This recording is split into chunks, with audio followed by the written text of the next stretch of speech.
Fantastic, Neil. How are you?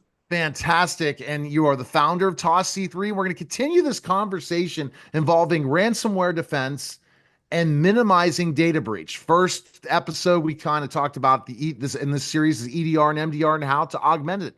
This one is what is ransomware encryption and how can you turn the tables on the hackers? I think it's important to turn the tables on the hackers because they're everywhere now, right? Because of AI and everything. Everyone wants to figure out a way to cheat the system and hack. Their Yeah. hackers are everywhere now, right? So let's talk encryption. What is encryption?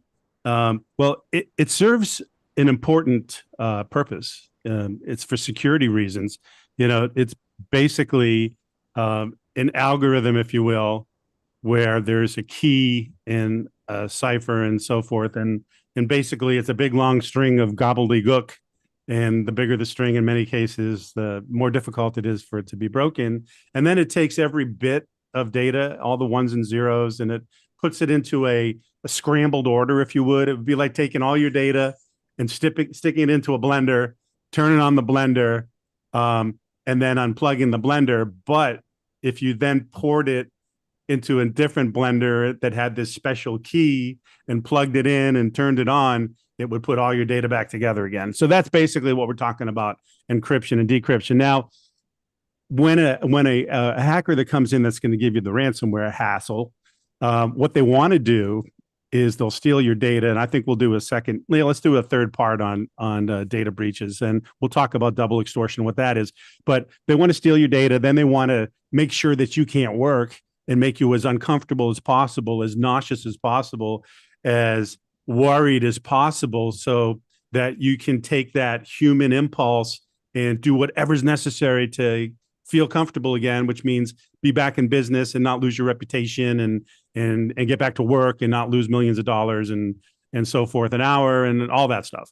And so they encrypt your data. They steal it, then they encrypt the data and they lock it down. And now your entire company is in a blender and you can't do anything. You can't get emails. You can't respond to any customer inquiries and so forth. So it's a real mess. So how do you turn the tables on them? Well, there's some kind of cool technology. Now, in the normal sense, before this type of technology was available, if you got encrypted, you had a few options. Number one is pay the ransom, hope that the decryptor that they give you will actually work, because they don't always work because they're sloppy code. It's not QA'd. Microsoft doesn't make them. These guys do. So that's an option. The other option is that you might have an immutable backup system, which means can't be changed and it's offsite somewhere and was unaffected by the ransomware attack. And then you could restore your entire environment from this immutable backup, which is going to take a long, long time. Now, a fully encrypted company, the average recovery time is 4 weeks. So just let that, marinate for a moment on your brain. What would it be like if you couldn't work for 4 weeks? Or the other option is to not do it, to do nothing, right? Which to me is not an option at all, especially if you have a big organization.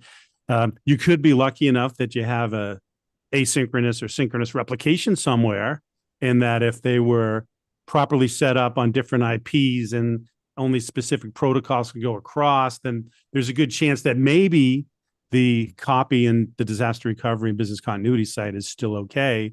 But still, what do you do about this mess that you have over here? Do you throw away all your equipment? That's one option that you could do. But anyway, we're still talking about weeks and weeks to get back.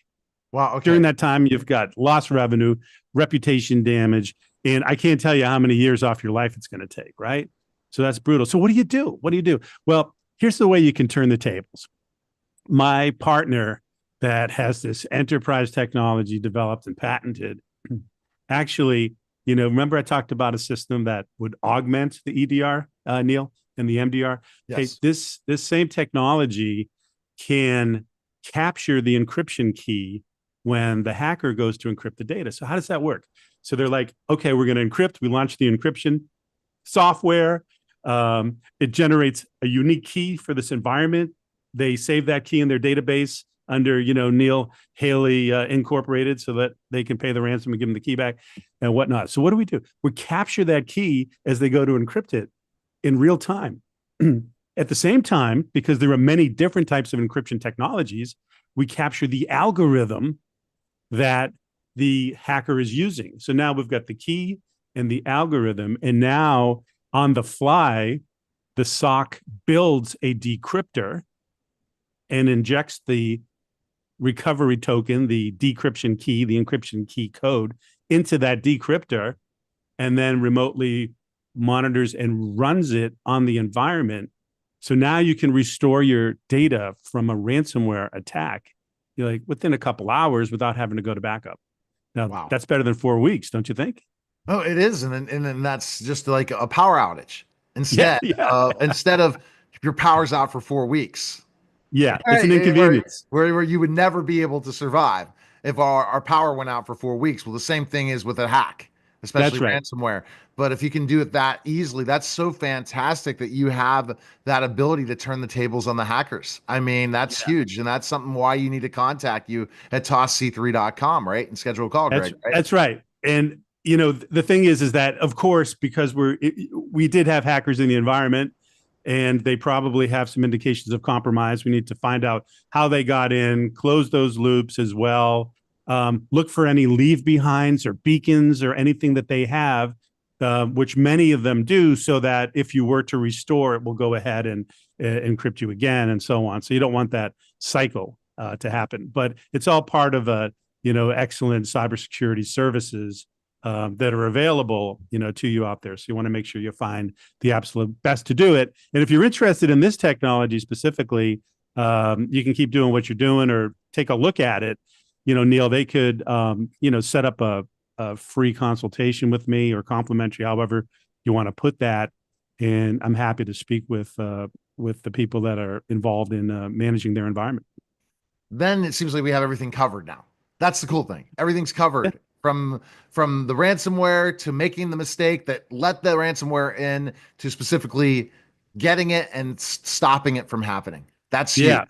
So now there's only one other piece, and maybe we'll make a part three. And the piece is, remember I mentioned that they do that double extortion attack. They do Yeah. take your data before the encryption.